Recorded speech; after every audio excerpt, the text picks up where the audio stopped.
BR Ambedkar మహనీయుడి గురించి మీకు ఎన్నోసార్లు చెప్పాను. జాతి అన్యాయం అయిపోతున్నప్పుడు, జాతి తృణీకారానికి గురైనప్పుడు అందరికంటే చురుకైనోడు, తెలివైనోడు బోర్డు మీద లెక్క వేసి దీన్ని ఎవరు పూరిస్తారు అని అడిగాడు పంతులు. ఎవడి వల్ల గాల. ఎక్కడో చివ్వర కూర్చున్న అంబేద్కర్ చేయెత్తాడు. నేను పూర్తి చేస్తాను ఆ లెక్క అని పిలిచాడు. అంబేద్కర్ లేచి 2 అడుగులు ముందుకేగానే కూర్చున్న పిల్లలందరూ బయటికి వెళ్ళారు. నాకు వచ్చురా లెక్క, నేను చేస్తాను అంటే ఒక అంటరాని వాడు వచ్చి లెక్క చేసేదేంది, అతని చేతులు బోర్డు తాకేదేంది. జుట్టు కత్తిరించమని బార్బర్ దగ్గరికి వెళ్తే దున్నపోతుకు క్షవరం చేస్తున్న బార్బరు అతనికి చేయలే. ఎందుకంటే నువ్వు అంటరానియుడేరా. దప్పికై నీళ్లు తాగుదామని బావి దగ్గరకు పోతే పట్టుకొని కొట్టి పక్కకు తీసుకొచ్చారు ఆయన్నే.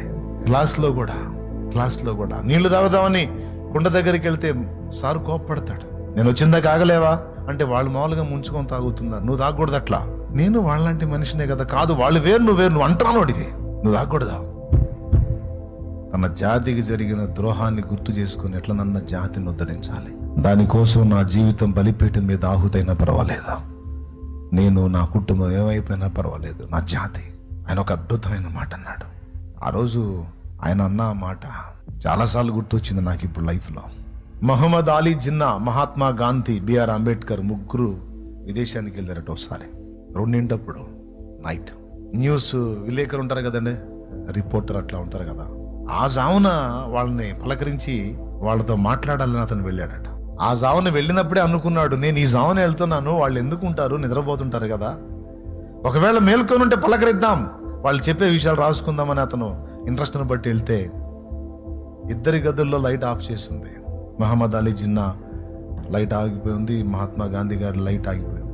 అనుకుంటానే ఉన్నాను, వాళ్ళు ఎందుకుంటారు, ప్రయాణం వాళ్ళు అలిసి ఉంటారు, నిద్రపోతుంటారు అనుకుంటూనే అంబేద్కర్ గారి గది దగ్గరికి వెళ్ళినప్పుడు లైట్ వెలుగుతూ ఉంది.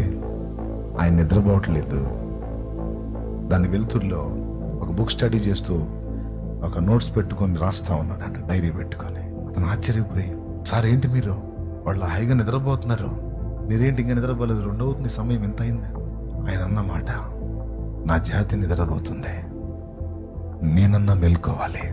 ఇతరుల వాళ్ళు మేల్కున్నారు, వాళ్ళు నిద్రపోయినా పర్వాలేదా, నా వాళ్ళు ఇంకా నిద్రపోతున్నారు, నేనన్నా మేల్కోపోతే అందరం శాశ్వతంగా నిద్రపోవాల్సి వచ్చింది అని అతనితో మాటలు కలిపాడు. అంబేద్కర్ గారి యొక్క వ్యాఖ్యలు చాలా ఆలోచించదగ్గవి. నేను చాలా చాలా చాలా లైక్ చేస్తాను. దానికి కొన్ని కారణాలు ఉన్నాయి. ఇతరులతో నాకు అనవసరం, నేను చెప్తున్నాను. అందరూ ఎవరో వస్తారు, ఎవరో చేస్తారు అని ఆయన అనుకుంటే ఈరోజు ఈ పరిస్థితి ఉండేది కాదు.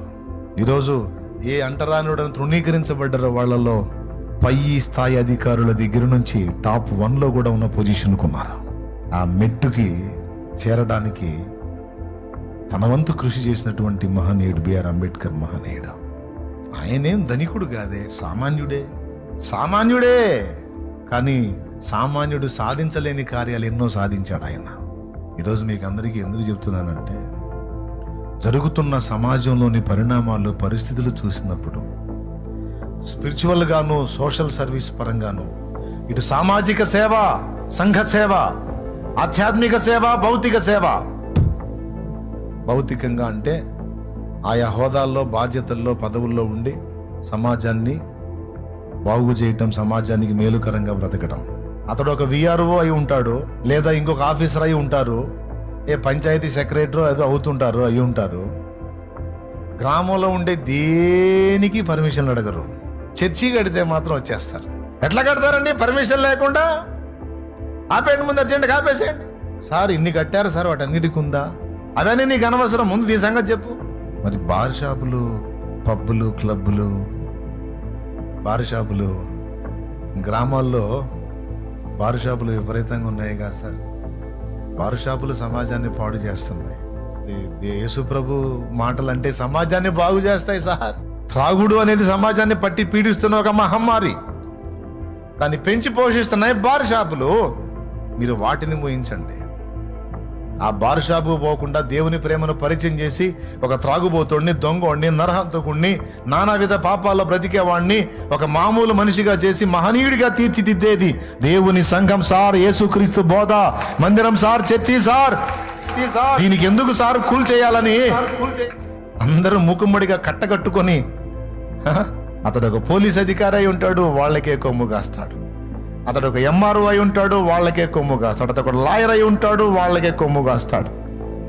చివరికి కోర్టులో తీర్పు తీర్చాల్సిన పరిస్థితుల్లో ఉన్న వాళ్ళలో కూడా కొంతమంది అటే సపోర్ట్ చేసి సమాజాన్ని బాగు చేసేది, సమాజాన్ని పాడు చేసేది, దాని గురించి ఎవరికి చిత్తశుద్ధి ఉండదో. కానీ ప్రజల్ని బాగు చేయడానికి నడుం కట్టినటువంటి వ్యక్తులకు ఎందుకు ఈ టార్చర్? అంతా కలిసి వస్తారు. ఈ మందిరం కట్టేటప్పుడు చాలా మంది ఇబ్బంది పడ్డారు. చర్చి కడుతున్నారు, ఇక్కడ మందిరం కడుతున్నారు, చుట్టూ ఏమీ లేవు, పొలాలే. అయినా సరే చాలా ఇబ్బంది పడి చాలా పిచ్చి ఆలోచన చేశారు. ఇప్పుడు లక్షలకు అమ్ముకుంటున్నారు.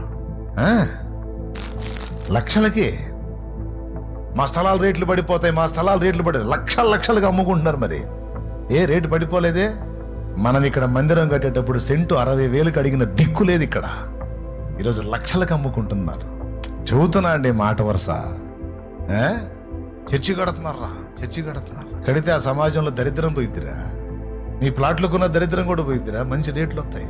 అవసరమైతే దేవుని బిడ్డలే కొనుక్కుంటారు అనుకోవాలి, కానీ దాని లేకుండా చేయటం ఏంటరా నాయన?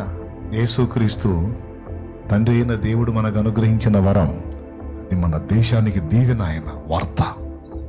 ఎంతో మంది కఠిన పాషాణ హృదయాలు రద్దలై మారి ఈరోజు సమాజంలో దీవెనకరమైన పాత్రలే బ్రతుకుతున్నారంటే యేసుక్రీస్తు శిలువ సువార్త ప్రభావం అదే.